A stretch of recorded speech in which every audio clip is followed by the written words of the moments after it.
Un hombre de 79 años, después de más de una década escuchando y documentando las confesiones silenciosas de cientos de personas mayores en su comunidad, susurros de lo que realmente se siente vivir después de los 60, descubrió que el pacto más cruel que nosotros mismos firmamos es el de la invisibilidad voluntaria, el de pretender que estamos bien, siempre sonriendo, para no incomodar a los que aún corren. Hoy te voy a revelar no solo la verdad incómoda que nadie se atreve a decir en voz alta sobre la soledad después de cierta edad, sino también como una sola pregunta, formulada a la persona adecuada, puede forzarlos a verte de nuevo, a escuchar la historia que llevas años queriendo contar, a recordar tu nombre, no solo tu título de abuelo o abuela. Porque el verdadero enemigo no es solo la prisa de este mundo que nos empuja a la periferia, sino la voz interna que nos ha convencido de que ya no importamos. La tiranía de la positividad tóxica que nos niega el derecho a sentir la pena, el arrepentimiento, el vacío. La lucha. Mira, lo sé. Lo sé porque lo he vivido. Lo he visto en los ojos de mis amigos, en las manos temblorosas de señoras que aún recuerdan la guerra, pero a quienes nadie les pregunta por ella. Lo veo en mi propio espejo cada mañana. Estoy hablando de ese momento, ¿sabes cuál? Ese domingo familiar. El aroma a comida casera, risas de niños que corretean, o tal vez no, quizás ya no corren tanto, quizás ya son adolescentes pegados a sus pantallas, zombies con audífonos. Los adultos, tus hijos, tus nueras, tus yernos, están en la sala. Hablan de sus trabajos, de la hipoteca, del último viaje que hicieron, de política, del tráfico, de todo y de nada. Tú estás ahí, en tu silla favorita, o quizás en una de más allá, estratégicamente colocado para no estorbar. Eres una pieza más del mobiliario, pero una pieza querida, claro. Una pieza con un valor sentimental, con historia. Una pieza que no se tira. Una pieza que, con suerte, se desempolva de vez en cuando. Intentas. Lo intentas con toda la buena fe del mundo. Ves una pausa en la conversación, una rendija. Y te animas. El otro día, dices, recordé algo de cuando era joven, en el pueblo, había un personaje. Y los ojos de tu hijo se giran hacia ti. Una sonrisa, esa sonrisa. La que no llega a los ojos. La que es solo de los labios. Ah, sí, papá, qué bonito, dice, mientras su mirada ya está buscando la de su esposa, o ya está en su móvil, o ya está pensando en la reunión de lunes. O tu hija te interrumpe, cariñosa, ay, mami, qué cosas recuerdas. Pero ahora lo que tenemos que ver es lo de tu médico, ¿verdad? ¿Ya pediste la cita? Y así, en 3 segundos, tu historia, tu recuerdo, la chispa de conexión que querías encender, se apaga. Se disipa en el aire. Te escucharon, sí. Pero no te oyeron. Te procesaron. Cómo se procesa un dato irrelevante en una base de datos. Y de nuevo, te conviertes en parte del paisaje. Tu silla, tu presencia silenciosa, el ligero movimiento de tus manos cuando intentaste explicar algo, todo vuelve a ser invisible. No hay ira. Hay un vacío. Un vacío que pesa más que cualquier enfado, porque es la confirmación de que no hay un lugar para ti en ese diálogo, en ese presente, en esa vida que bulle a tu alrededor. Es el reconocimiento de que tus experiencias, tus verdades, ya no son moneda de cambio en este nuevo mercado de las conversaciones. Y eso, mi hermano, mi hermana, duele hasta el alma. ¿O qué me dices de la madrugada? Esas horas extrañas, entre las 3 y las 5 de la mañana, cuando el sueño se niega a venir o se va y no vuelve. Te levantas. El silencio de la casa es un eco de tu propia mente. Te arrastras hasta el baño. La luz tenue, la que no despierta a nadie, pero que es suficiente para ver.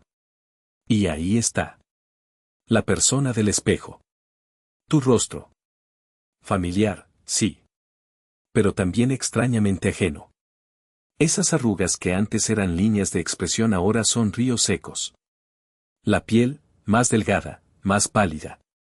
Y tu mano, la misma mano que levantó ladrillos, que sostuvo a un hijo que lloraba, que acarició una mejilla amada, esa mano se alza, casi por instinto, y toca tu propio rostro. Y en ese instante, no piensas en la vejez. No piensas en el cansancio de los huesos. Piensas en otra cosa. Piensas en el sol en tu cara en una carretera abierta a los 30. Piensas en el tacto de una piel en la oscuridad, en una promesa susurrada.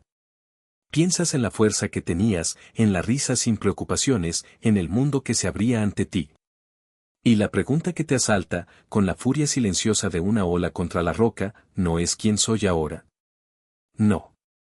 La pregunta es mucho más profunda, más dolorosa, ¿dónde está la persona que fui? ¿Dónde se metió ese joven intrépido, esa mujer apasionada, esa alma llena de planes y de fuego? ¿Se esfumó? ¿Se escondió detrás de estas arrugas? Y el silencio de la casa, ese silencio que antes era solo la ausencia de ruido, ahora es la única respuesta a esa pregunta que te carcome. Un silencio que grita.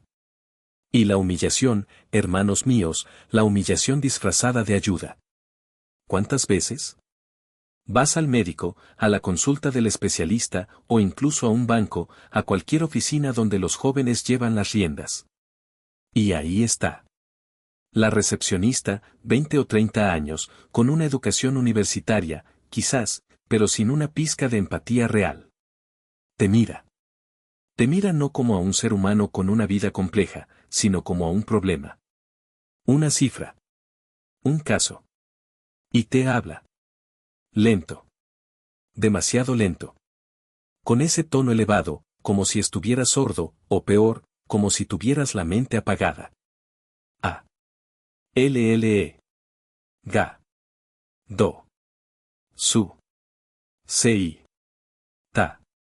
Te pregunta, como si le hablaras a un niño pequeño, o a alguien con una grave dificultad cognitiva. Y tú, que tienes grados universitarios, que levantaste una empresa, que criaste hijos que ahora son profesionales, que tomaste decisiones que cambiaron vidas, que viste el mundo girar, que conoces más de la vida que todos los que están en esa oficina juntos, tú respondes. Sí, ha llegado, dices. Y tu voz te suena pequeña, incluso a ti mismo. Te sientes reducido. Tu dignidad ha recibido un golpe bajo, disimulado, camuflado de amabilidad. Y no puedes protestar, porque ¿cómo protestas ante algo que se supone que es una ayuda? ¿Cómo le explicas que su condescendencia te duele más que cualquier dolor físico? Te callas. Bajas la mirada. Aceptas el papel que te han asignado en ese momento. Te conviertes en el anciano, no en don Julio o doña Carmen. Te conviertes en ese cliché.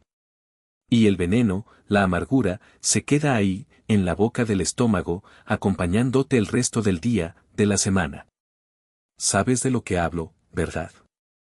Lo sientes en los huesos, esta amarga familiaridad. No estamos solos en esto. No. Este no es un problema individual. Esta es la verdad incómoda que nos une, que nos hermana en una especie de hermandad silenciosa de los invisibles. El enemigo, amigos, no es solo la vejez misma, sino una cultura entera que nos descarta con la misma ligereza con la que cambia de teléfono móvil. Una sociedad obsesionada con la velocidad, con la novedad, con lo instantáneo, que no tiene tiempo para los matices de una vida bien vivida, para la sabiduría que se esconde detrás de las canas, para las historias que no caben en un tuit. Nos han vendido la falacia de que el loro viejo no aprende a hablar, de que nuestra capacidad de conexión, de asombro, de aprendizaje, se marchita con la juventud. Pero permíteme decirte algo, esa es una mentira descarada.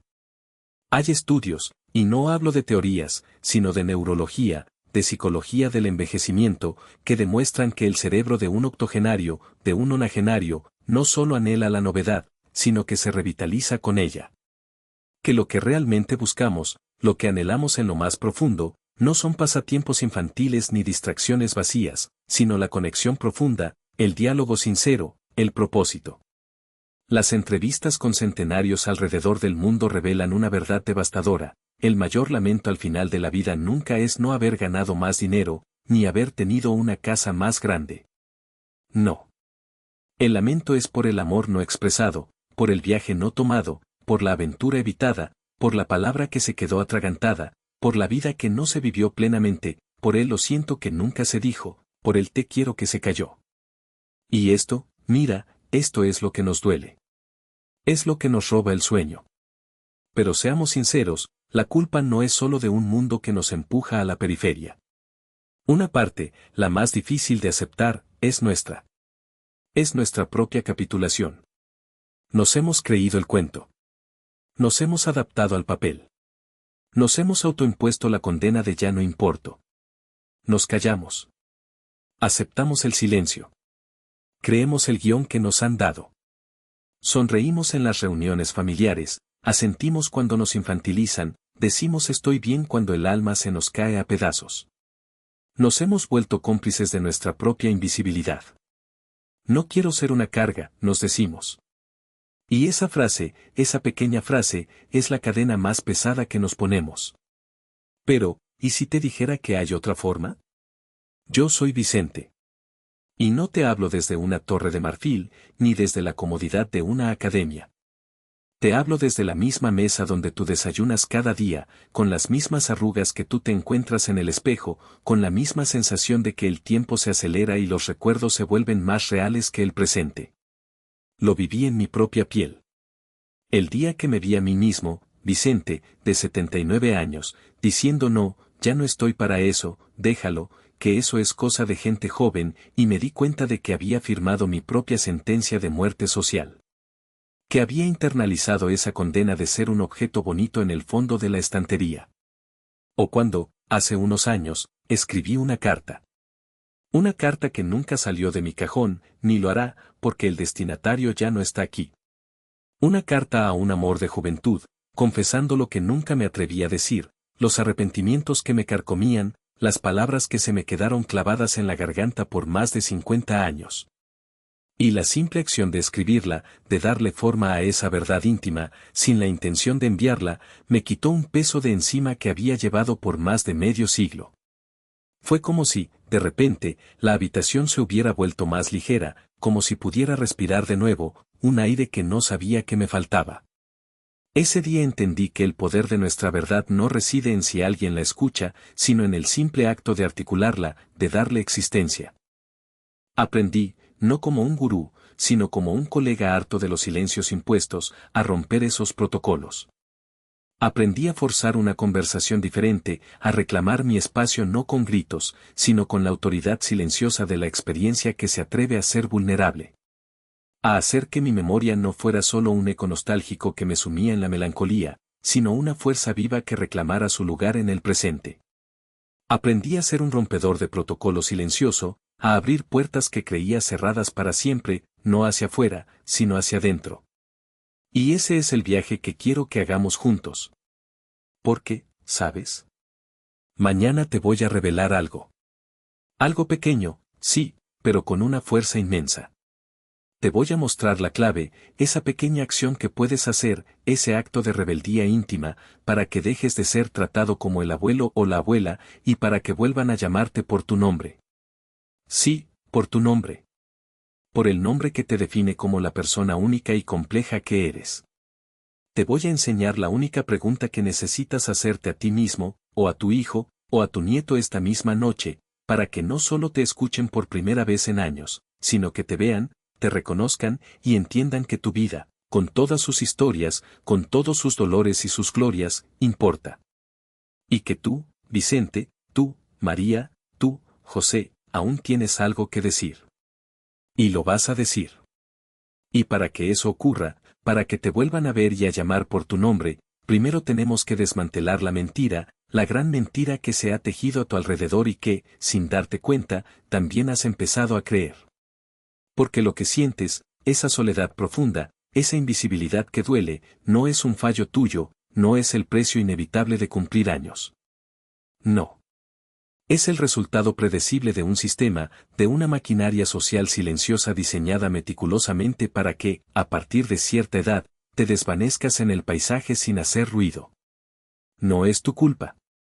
Es la salida lógica de una arquitectura de invisibilidad geriátrica, un entramado complejo de microagresiones y silencios benevolentes que te empuja suavemente, pero con una fuerza implacable, hacia la periferia. Piensa en ello.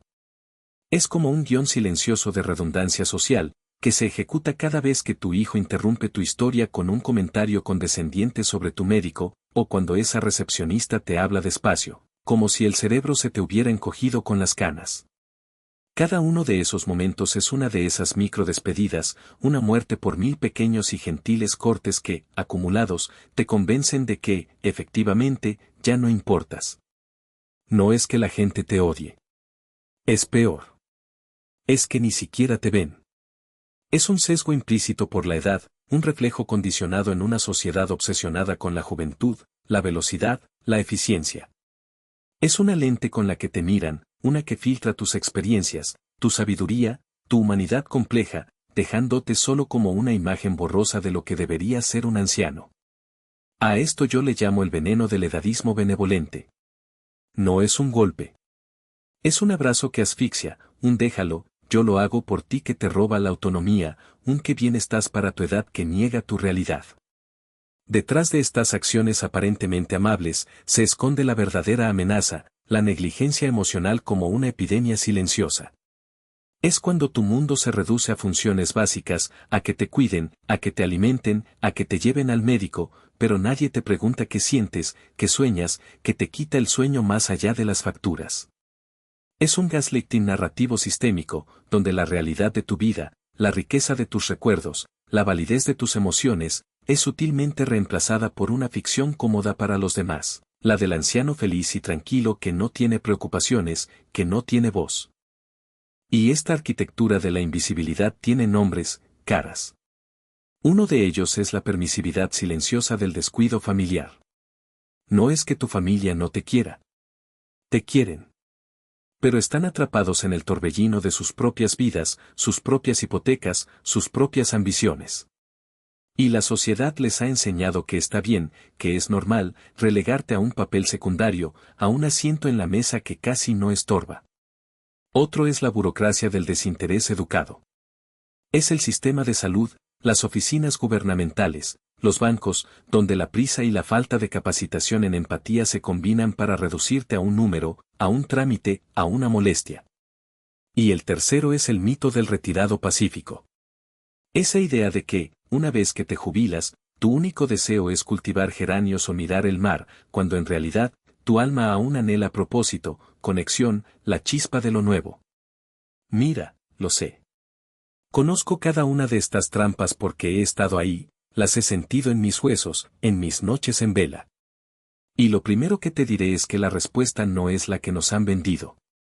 Seamos sinceros, la mayoría de las soluciones que nos ofrecen son, en realidad, solo formas de gestionar el dolor, de silenciar el síntoma, de mantenernos callados y fuera de la vista. Cuando te dicen solo mantente ocupado, encuentra un hobby, ¿qué sientes? Al principio, quizás un alivio. Un pasatiempo. Pero esto, amigo mío, es manejo del dolor emocional con tiritas. Es bajar el volumen al grito de tu alma por un sentido, mientras el cáncer de la insignificancia sigue creciendo por dentro. Un hobby llena el tiempo, sí. Pero no llena el vacío donde antes residía tu propósito, el lugar donde se sentía tu contribución al mundo, a tu familia, a la comunidad. Es una distracción elegante para no confrontar la verdad. O cuando te instan a simplemente envejecer, sé positivo. La positividad tóxica. Es violencia espiritual contra los mayores. Te agota, te obliga a forzar una sonrisa mientras una parte de ti grita que esto no es vivir, esto es esperar. Te exige que niegues tu dolor, tu arrepentimiento, tu rabia, tus pérdidas. La paz verdadera, la que sana, no viene de pintar de rosa una realidad gris, sino de confrontar la verdad, de mirar al vacío a los ojos y decir, te veo, y no te acepto como mi destino. La paz superficial es un bálsamo que se evapora al amanecer. La paz profunda surge de la batalla librada por tu propia valía. Y la sugerencia de apóyate en tu familia. ¿Cuántas veces hemos escuchado eso? Y sí, el amor familiar es vital, una bendición. Pero a menudo, se convierte en una receta para una dependencia resentida. Puede darte compañía, sí. Pero, ¿a qué precio? Puede cortar los últimos hilos de tu autonomía y tu dignidad, convirtiéndote en un invitado en una vida que tú mismo construiste, en la casa que levantaste. El amor no debería sentirse como caridad. No deberías tener que sacrificar tu identidad por un plato de comida o una conversación superficial. Tu presencia es un regalo, no un préstamo. Y la más insidiosa de todas, simplemente acéptalo, es lo que hay. Esta es una orden de rendición disfrazada de sabiduría. La aceptación es para las cosas que no puedes cambiar, como la gravedad o el paso de las estaciones. Pero tu voz, tu historia, tu necesidad de ser visto, de importar, estas no son cosas que debas aceptar perder. Esta frase es la grasa que mantiene la máquina de tu marginación funcionando en silencio, sin que nadie se sienta incómodo. Es la trampa que te convence de que tu lucha es inútil, que tu dolor es inevitable. Pero la verdad es que tienes más poder del que crees. Pregúntale a cualquiera que haya pasado años manteniéndose ocupado o siendo positivo, si las horas tranquilas de la noche son pacíficas o están atormentadas por la pregunta que no se atreven a formular: ¿mi vida realmente importó? ¿Dejé una marca?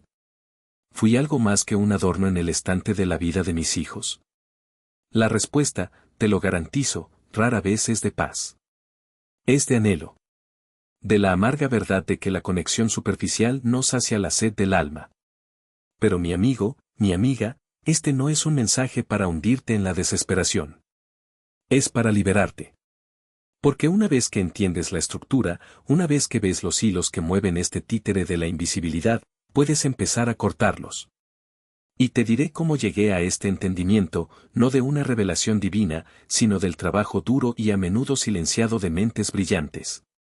Fue en los años 70 y 80 cuando gerontólogos y psicólogos sociales valientes, pioneros, comenzaron a mapear lo que llamaron la violencia psíquica de la pérdida de roles.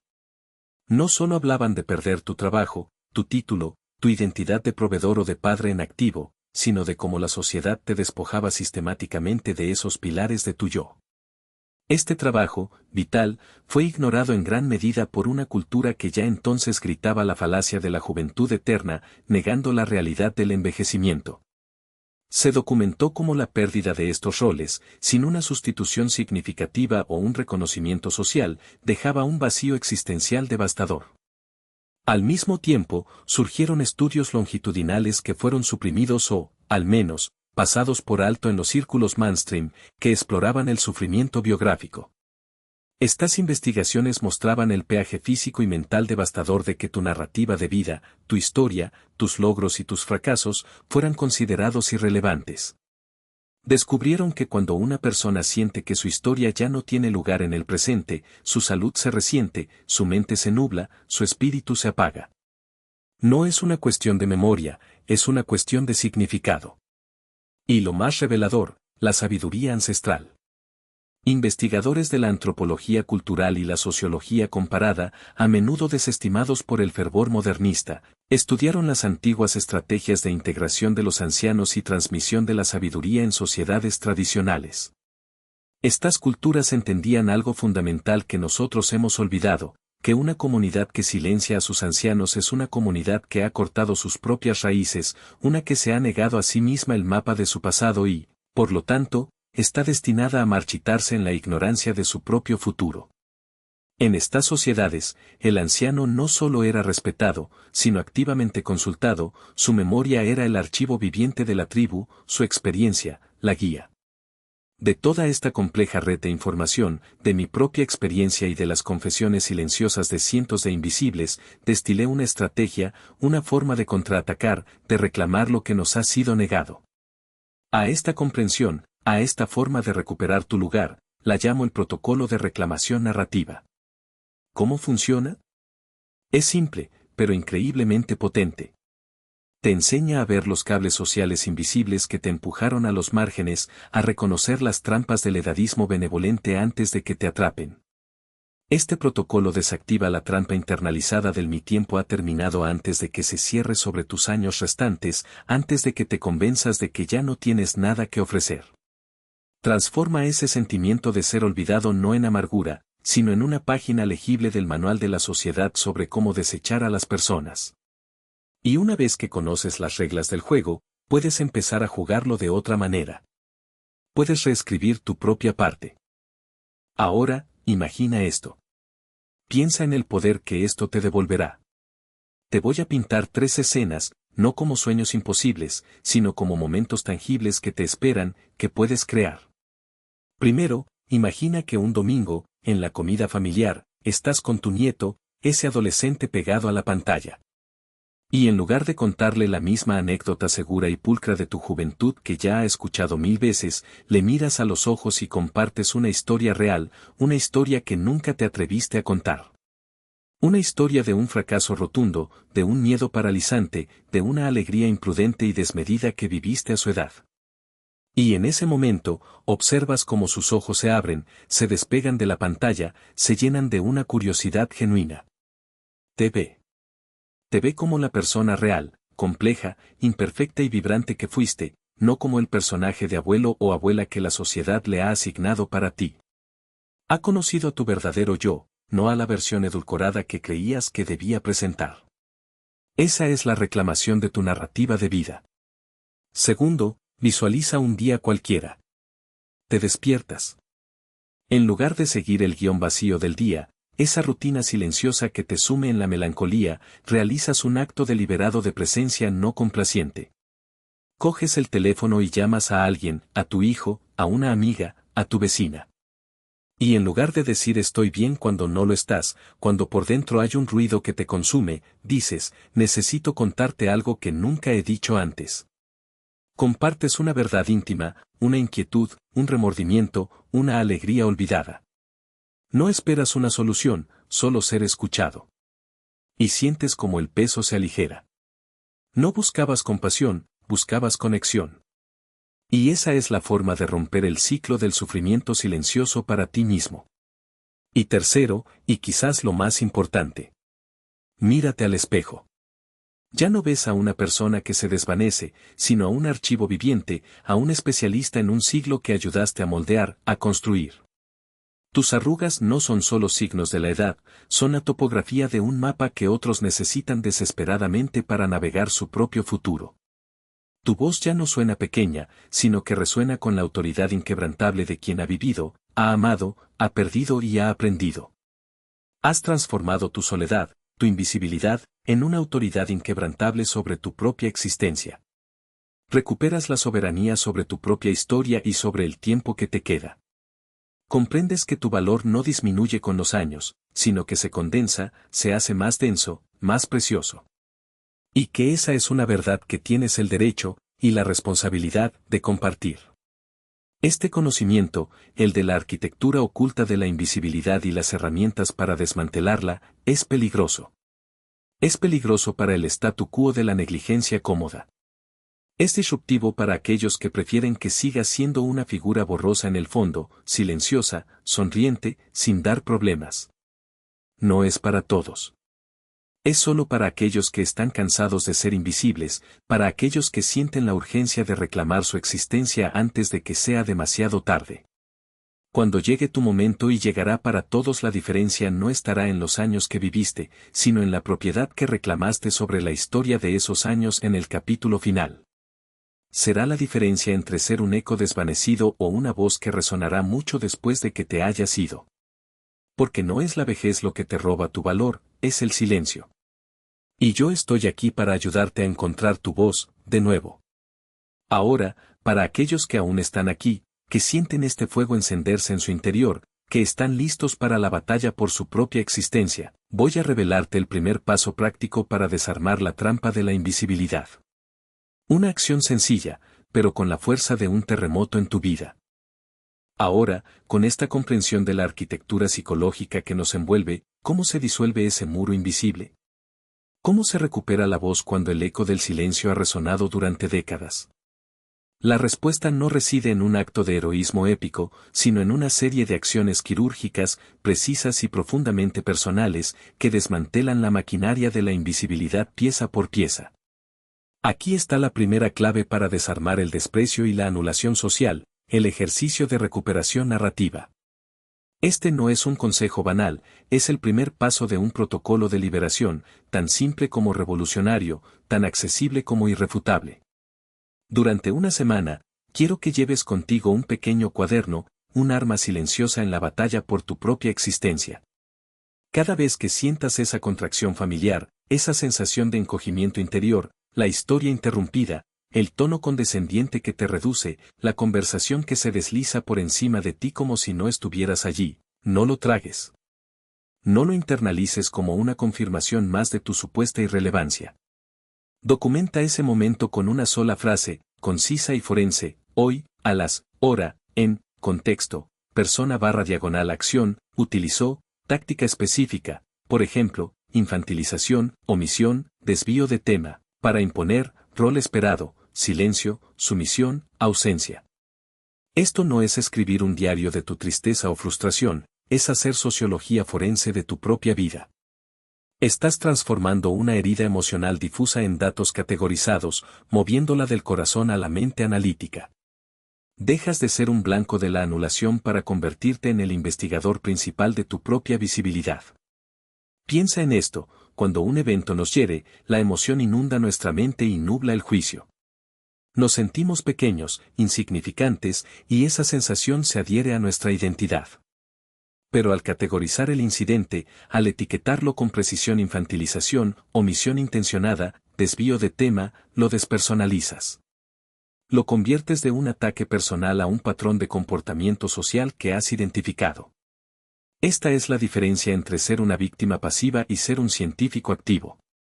Cuando registras: mi hija me interrumpió y cambió de tema cuando intentaba compartir mi experiencia sobre la inflación, usando el desvío de tema para mantener la autoridad conversacional, no estás lamentándote. Estás desglosando una táctica. Estás identificando el mecanismo de la invisibilidad.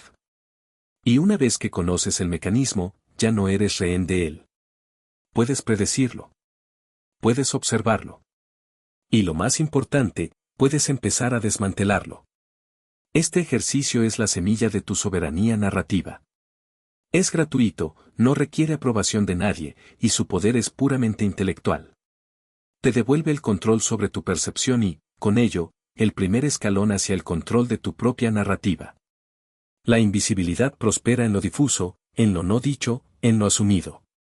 Este cuaderno, tu cuaderno, es la luz que ilumina y desactiva esas sombras. Es el primer paso para dejar de ser una nota al pie en la vida de otros y volver a ser el autor principal de la tuya. Escuchen esta historia de recuperación, un testimonio que resuena con la verdad innegable de este método.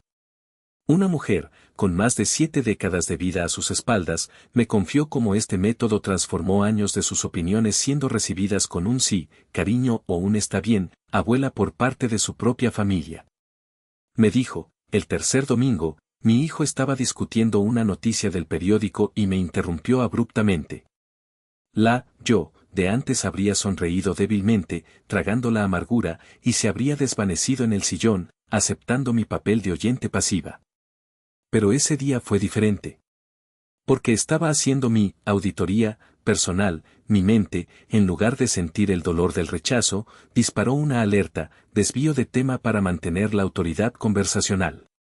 No sentí rabia, no me puse a la defensiva. Simplemente esperé una pausa, un silencio breve, y con una calma que me sorprendió incluso a mí misma, le dije: desviaste el tema cuando empecé a hablar. Me gustaría terminar mi punto. La habitación se congeló. No fue una congelación de enojo o confrontación, sino de puro shock. Era el asombro de un fantasma que de repente hablaba, con una voz que habían olvidado que poseía. Continuó: mi hijo tartamudeó una disculpa, visiblemente incómodo. Y esa noche, para mi absoluta sorpresa, me llamó. Me llamó, no para hablar de lo habitual, sino para preguntarme qué pensaba realmente sobre esa noticia que habíamos estado discutiendo. Por primera vez en una década, me sentí escuchada. No como mamá o abuela, sino como una mente, una persona con ideas y perspectivas valiosas. Ese, me dijo, es el verdadero cambio. Es la revelación. Cuando diagnosticas el mecanismo exacto de tu silencio, desarrollas el anticuerpo psicológico necesario para combatirlo. Dejas de reaccionar emocionalmente a una ofensa para responder estratégicamente a una táctica. Esa mujer, antes invisible, no solo recuperó su voz, sino que reinstaló su posición de respeto dentro de su propia familia, simplemente por nombrar lo inaudito. Su experiencia no es un caso aislado. Es el patrón que emerge una y otra vez. Las personas que han aplicado este simple ejercicio relatan transformaciones profundas. Dejan de sentirse como sujetos pasivos de interacciones sociales y se convierten en participantes activos y conscientes. La niebla de la vergüenza y la autoduda comienza a disiparse, reemplazada por una claridad aguda y una sensación de empoderamiento. No se trata de volverse agresivo o confrontacional, se trata de ser asertivo y claro. Se trata de recordarle al mundo, y a ti mismo, que tu presencia no es opcional, que tu voz importa, y que tu narrativa es tuya para contar. Este es el poder de la observación consciente, el primer paso en la recuperación de tu soberanía personal. Ahora, ¿qué pasaría si les dijera que la invisibilidad social, la anulación de la voz de las personas mayores, no es un mero subproducto accidental del envejecimiento, sino que a menudo es una característica integrada, incluso diseñada, en ciertos sistemas? Prepárense para esto, porque la siguiente revelación es el golpe maestro, la prueba documental de que no están locos por sentir lo que sienten, de que sus experiencias no son el capricho de la casualidad. Les expongo el plan secreto del sistema del silencio. En 2019, un informe confidencial de un importante conglomerado de soluciones para la vida de mayores, esas empresas que gestionan residencias y centros de día, fue filtrado a un gerontólogo de mi confianza. El título del informe lo decía todo: optimización del mercado, gestión de la autonomía del residente vs eficiencia operacional. En la página 14, en un párrafo discretamente colocado, hay una línea que debería grabarse en su memoria: los programas que enfatizan la actividad y la positividad reducen las quejas relacionadas con la angustia existencial en un 72% y disminuyen las demandas sobre el tiempo del personal, sin requerir cambios estructurales en el modelo de atención paternalista. Son la herramienta más rentable para gestionar el problema del significado en la vejez. Déjenme que esa frase penetre. Déjenla asimilarse. El objetivo de muchas de las actividades que se ofrecen, la constante insistencia en mantenerse ocupado y en ser positivo, no es enriquecer sus vidas intrínsecamente, sino gestionar su descontento. Es ocupar su tiempo y su mente para que la máquina de la negligencia benigna funcione sin problemas, sin interrupciones. Es una forma de mantener la paz social en un entorno donde las voces críticas o las reflexiones profundas sobre la existencia podrían desafiar el statu quo y exigir más recursos, más atención individualizada, más verdadera autonomía. Este documento es la pistola humeante que demuestra que no están locos por sentirse vacíos en medio de los juegos de bingo o las sesiones de manualidades si lo que realmente anhelan es una conversación significativa, una decisión sobre su propio destino, una contribución valiosa al mundo. Este informe no es una excepción, es un reflejo de una mentalidad sistémica. Las empresas, y a menudo la sociedad en general, operan bajo la premisa de que es más fácil y más económico gestionar la vejez que valorarla. Es más fácil proporcionar distracciones que fomentar la participación activa y el respeto por la sabiduría y la experiencia acumulada. Este es el sistema de la invisibilidad en su forma más fría y calculada. Una vez que comprenden que su sensación de ser gestionados o entretenidos es, de hecho, una estrategia calculada, dejan de culparse a sí mismos. Entienden que la batalla no es contra un déficit personal, sino contra una estructura social. Pero saber que existe este plan es el primer paso para redactar el suyo propio. Es el momento de dejar de ser el objeto del informe para ser el autor de su propia declaración de independencia. Imaginen ahora su miércoles perfecto, no un miércoles hipotético en un futuro lejano e incierto, sino uno que está a su alcance, un miércoles que puede ser el resultado directo de aplicar lo que hemos discutido. Se despiertan y su primer pensamiento no es que tengo que hacer esa lista interminable de obligaciones o rutinas impuestas, sino que tengo que decir hoy, que quiero explorar, que quiero compartir. Esa es la primera victoria, la recuperación de la agencia sobre su propio tiempo y su propia narrativa interna. Más tarde, se encuentran con una amiga para tomar un café.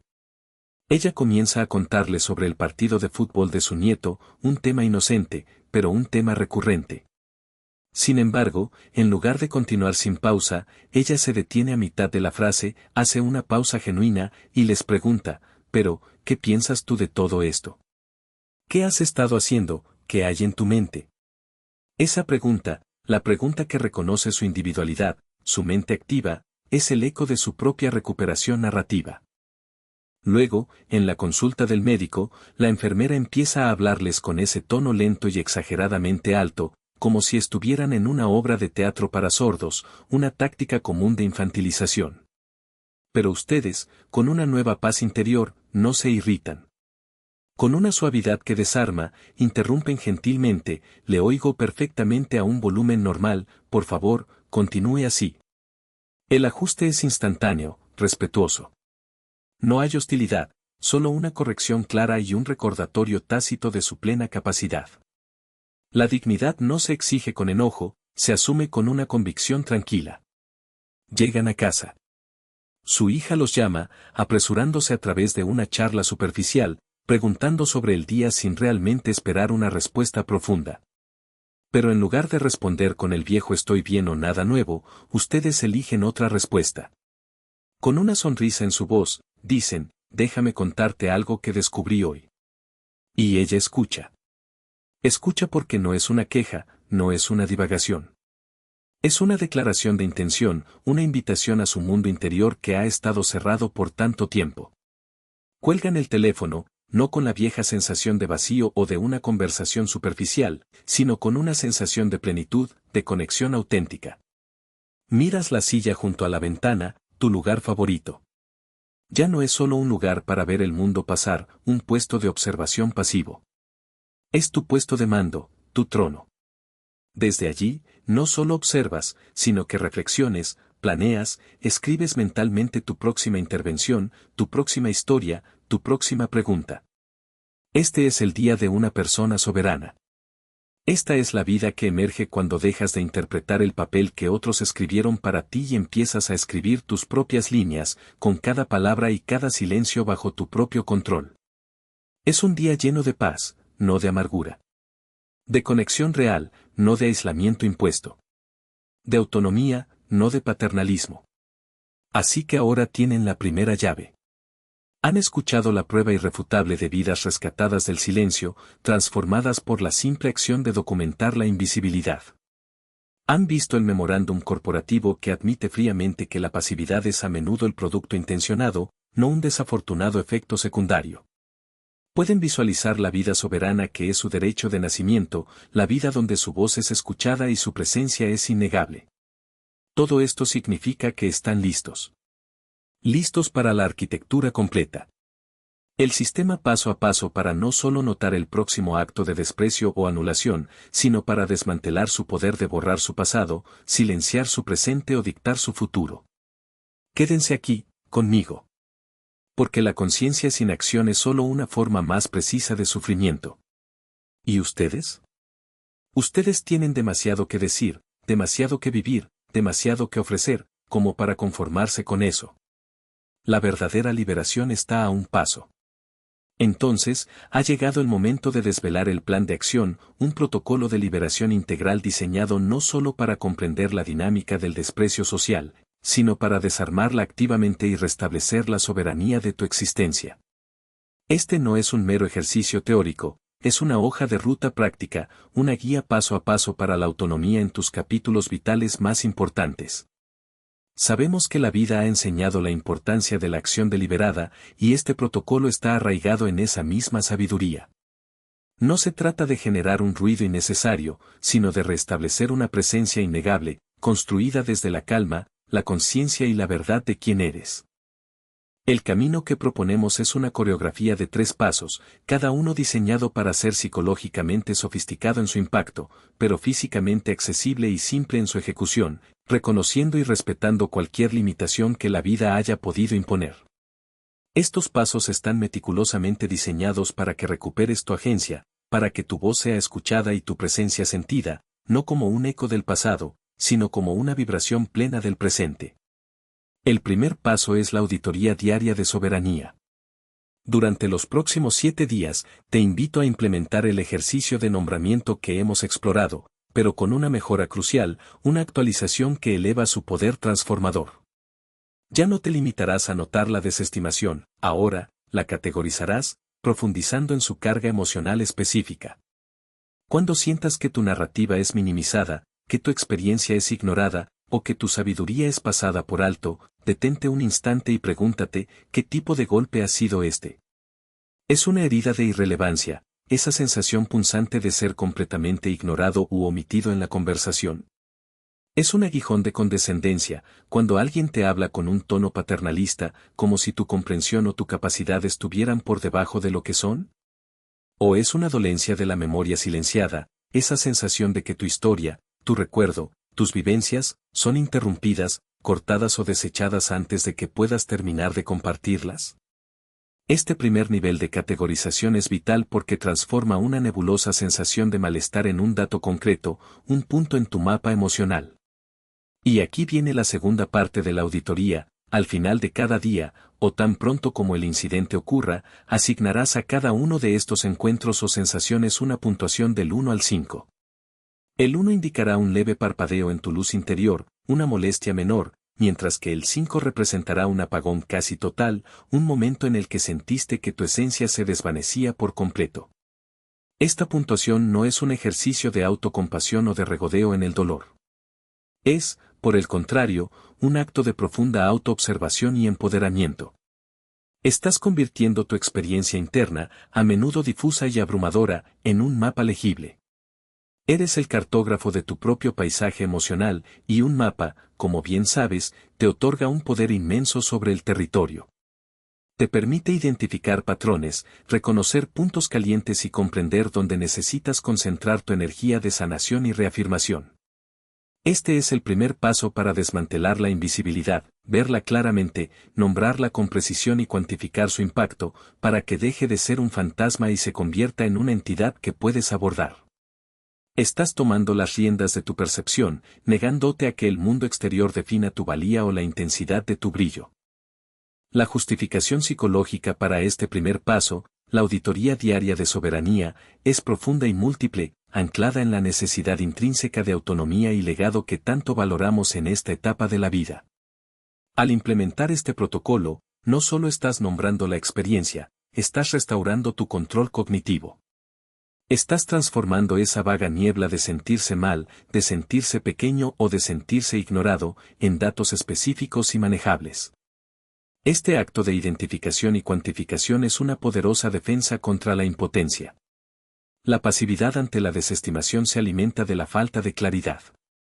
Cuando no puedes nombrar lo que te duele, lo experimentas como una amenaza difusa y abrumadora. Al darle un nombre, al clasificarlo, al darle una puntuación, lo estás conteniendo. Lo estás sacando de las sombras de tu inconsciente y colocándolo bajo la luz de tu conciencia.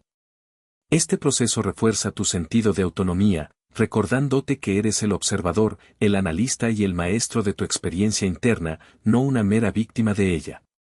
Estás activando tu intelecto y tu sabiduría para proteger tu espíritu, un acto que honra la riqueza de tu legado y la continua evolución de tu ser. El segundo paso es el ritual de reafirmación de 60 segundos.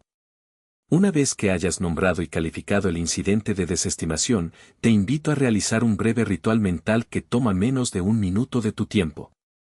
Este es tu santuario personal, tu espacio sagrado inexpugnable. Cierra los ojos suavemente, o simplemente dirige tu mirada hacia abajo. Respira profundamente, llevando el aire hasta lo más hondo de tus pulmones, y al inhalar, en tu mente, con la quietud y la certeza de tu ser, di estas palabras: te veo, nombra el sentimiento. Eres un visitante, no un residente. Has venido de fuera, de un mundo que a veces olvida. Tú no defines mi hogar interior. Mantén esa imagen en tu mente, el sentimiento como un forastero, de paso, incapaz de echar raíces en tu esencia.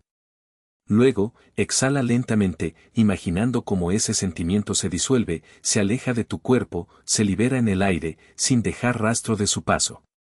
Inmediatamente después, respira de nuevo, una inhalación profunda que te ancla en el presente. Coloca una mano sobre tu corazón, si te es cómodo, o sobre tu rodilla, si esa posición te brinda mayor facilidad. Y en ese instante, en voz muy baja si estás solo, o simplemente con la fuerza de tu pensamiento, susurra o piensa una verdad innegable sobre ti mismo que el momento de la desestimación intentó borrar. Podría ser: soy un maestro, y mi sabiduría sigue siendo relevante. Construí un hogar con mis manos y mi corazón. Sé cómo arreglar un motor, y mis habilidades persisten. Amé profundamente, y mi capacidad de dar y recibir amor es eterna. Mi vida está llena de recuerdos valiosos. Mis decisiones crearon mi camino. El contenido de esta frase es profundamente personal, una chispa de tu verdad intrínseca que el mundo exterior no puede apagar. Este ritual es tu escoba psíquica. Barre el polvo del desprecio ajeno, limpia las telarañas de la irrelevancia percibida y reafirma, con cada respiración, el mobiliario permanente, inamovible y precioso de tu alma. Es un acto diario de limpieza espiritual que asegura que, sin importar lo que el mundo intente proyectar sobre ti, tu hogar interior permanezca impecable y lleno de tu propia luz. La razón detrás de este ritual de reafirmación es la higiene emocional del alma, un concepto fundamental para mantener nuestra plenitud en los años dorados. Este ritual crea un espacio sagrado y privado, un santuario interior donde la narrativa externa del mundo sobre el envejecimiento con sus implicaciones de declive y obsolescencia es desmantelada y reemplazada por tu propia verdad inalterable. Es una reparación directa y profunda de la autoestima, a menudo erosionada por las microagresiones diarias de la invisibilidad. Al reconocer el sentimiento de descarte y luego liberarlo, evitas que se enquiste y se convierta en una parte de tu identidad. Al afirmar una verdad esencial sobre ti mismo, estás reforzando tu valor intrínseco. Esto alimenta la necesidad humana de conexión, primero contigo mismo, estableciendo una unión inquebrantable con tu ser auténtico, y luego, desde esa fortaleza interna, con el mundo exterior. Te permite presentarte no desde la necesidad de validación, sino desde la abundancia de tu propia convicción. El tercer paso es el microguión de presencia. Este es tu arsenal práctico, tu herramienta lingüística para el próximo encuentro, para la próxima interacción donde se intente silenciarte o relegarte. La belleza de este paso reside en su simplicidad y su eficacia. Para cada categoría de desestimación que identificaste en el paso 1, prepararás una frase, una oración sencilla, amable pero inexpugnable, que te permita reinsertarte en la conversación o restablecer tu posición. No se trata de confrontación, sino de afirmación elegante y segura. Por ejemplo, si te enfrentas a una herida de irrelevancia, ese momento en el que tu opinión es pasada por alto o te sientes invisible en una reunión, tu microguión podría ser tan simple como: me gustaría añadir algo a eso, si me permiten. O, si el contexto es más personal, sobre lo que decíais, mi experiencia es. Esta frase es una invitación abierta, un delicado pero firme aquí estoy, que no busca interrumpir agresivamente, sino crear un espacio para tu contribución. Si te encuentras con un aguijón de condescendencia, cuando alguien te habla con un tono que implica que eres incapaz o necesitas ser guiado excesivamente, tu frase podría ser: aprecio mucho su ayuda, pero de momento me encargo yo. O, con una sonrisa tranquila: gracias por la sugerencia, tengo esto bajo control. Esta respuesta es un límite amable pero claro. Reafirma tu competencia sin entrar en discusiones, transmitiendo que valoras la intención, pero que tu autonomía es innegociable. Y si lo que sientes es una dolencia de la memoria silenciada, cuando tu historia es interrumpida o desestimada, tu microguión es una invitación narrativa: eso me recuerda a una época en la que. Y simplemente, con calma y sin prisas, comienzas a hablar. No tienes que pedir permiso. No tienes que justificar tu relato. El simple acto de iniciar tu narrativa con esa frase es una declaración de que tu historia tiene un lugar y un valor. Es un recordatorio de que las vidas vividas son una fuente inagotable de sabiduría y anécdotas. Este macrogaan no es una estrategia para iniciar una discusión o para imponer tu voluntad. Es, fundamentalmente, un acto de colocar una tabla de tu propia presencia en el flujo conversacional. Estás enseñando a las personas, a través de tu acción calmada y consistente, cómo interactuar contigo, cómo respetarte, cómo valorarte. Estás reeducando el entorno, no con sermones, sino con ejemplos, estableciendo un nuevo estándar de cómo mereces ser tratado. Con cada frase, refuerzas tu derecho a existir plenamente en cada interacción, a ser un participante activo en la sinfonía de la vida, no solo un oyente. Este tercer paso, el microguión de presencia, es esencial para la resocialización en tus propios términos y directamente apoya tu legado y tu capacidad de conexión significativa. Permite reconstruir el músculo de la interacción social que, en muchos casos, puede atrofiarse debido al aislamiento o a la continua desestimación. Al tener estas frases preparadas, reduces la ansiedad del momento, te equipas con herramientas concretas para responder y te permites interactuar desde un lugar de fuerza y no de necesidad. Esto no solo mejora tus interacciones diarias, sino que también refuerza tu sentido de legado al permitirte compartir tu sabiduría y tus experiencias sin impedimentos. Además, al participar activamente y con confianza, fomentas una conexión más auténtica y respetuosa con los demás, transformando relaciones y abriendo el camino para que tu voz sea plenamente escuchada y valorada. Estás forjando un nuevo camino de interacción social, uno donde tu experiencia y tu sabiduría son activos, no pasivos. Ahora que este protocolo se ha desvelado, la pregunta urgente, pero compasiva, que te lanzo es, ¿para qué estás preservando tu energía? ¿Para otra temporada de encogimiento educado, de diminuta autonegación, de asentir con la cabeza cuando tu corazón grita una verdad diferente? Esta no es una llamada a la fatiga, ni a la confrontación. Es una invitación a la deliberación de tu presencia. Puedes comenzar el paso 1, la auditoría diaria de soberanía, en la quietud que sigue al final de este video. No hay necesidad de esperar a un día específico, a un momento perfecto. El momento perfecto es ahora, en la plenitud de tu sabiduría. Este protocolo no exige más energía de la que ya posees, por el contrario, te devuelve energía al cerrar los drenajes silenciosos de la aceptación pasiva. Cada vez que te retraes, que te callas, que permites que tu luz se atenúe, una parte de tu energía vital se disipa en esa negación. Al activar estos pasos, estás recuperando esa energía, redirigiéndola hacia la afirmación de tu ser. Es un ciclo de autoempoderamiento que se nutre de la acción consciente y de la celebración de tu existencia. Y así, al cierre de este viaje compartido, te ofrezco no una despedida, sino una invitación a una nueva forma de habitar tu vida, arraigada en una paz profunda y duramente ganada. La solidaridad es el antídoto más poderoso contra la soledad.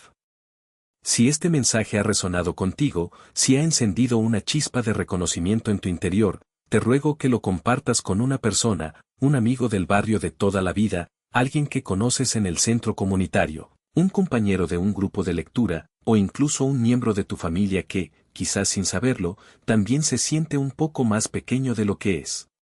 No permitas que esta comprensión muera en tu sala o en el silencio de tu propio pensamiento. Deja que viaje, que encuentre su camino hacia otro corazón que necesita escucharlo. Construyamos juntos una red invisible de personas que eligen vivir siendo vistas, que se apoyan mutuamente en la valiente decisión de reclamar su espacio en el mundo. Ese botón de me gusta que ves ahí abajo no es para mí, no es para el algoritmo o para la vanidad de los creadores de contenido.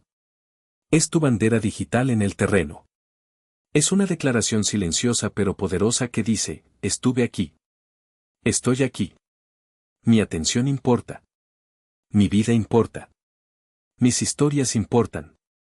Al plantar tu bandera digital, le estás diciendo al vasto e impersonal algoritmo de Internet que las historias para y sobre nosotros, las personas de sabiduría y experiencia, tienen un valor inmenso. Es un voto por la visibilidad colectiva. Y aquí, en la sección de comentarios, es donde lo hacemos real, donde nuestra comunidad cobra vida tangible. Te invito a comentar simplemente mi historia importa. Solo eso. Deja que esa frase sea un mantra compartido, una declaración de autovalor que resuena a través de la pantalla. Creemos un pergamino de afirmación que cualquiera que se sienta invisible pueda leer y, al hacerlo, sienta un poco menos la soledad. Tus palabras aquí se convierten en parte del salvavidas de otra persona, un faro de luz en su propia oscuridad. Y, por favor, no dudes en hacer tus preguntas.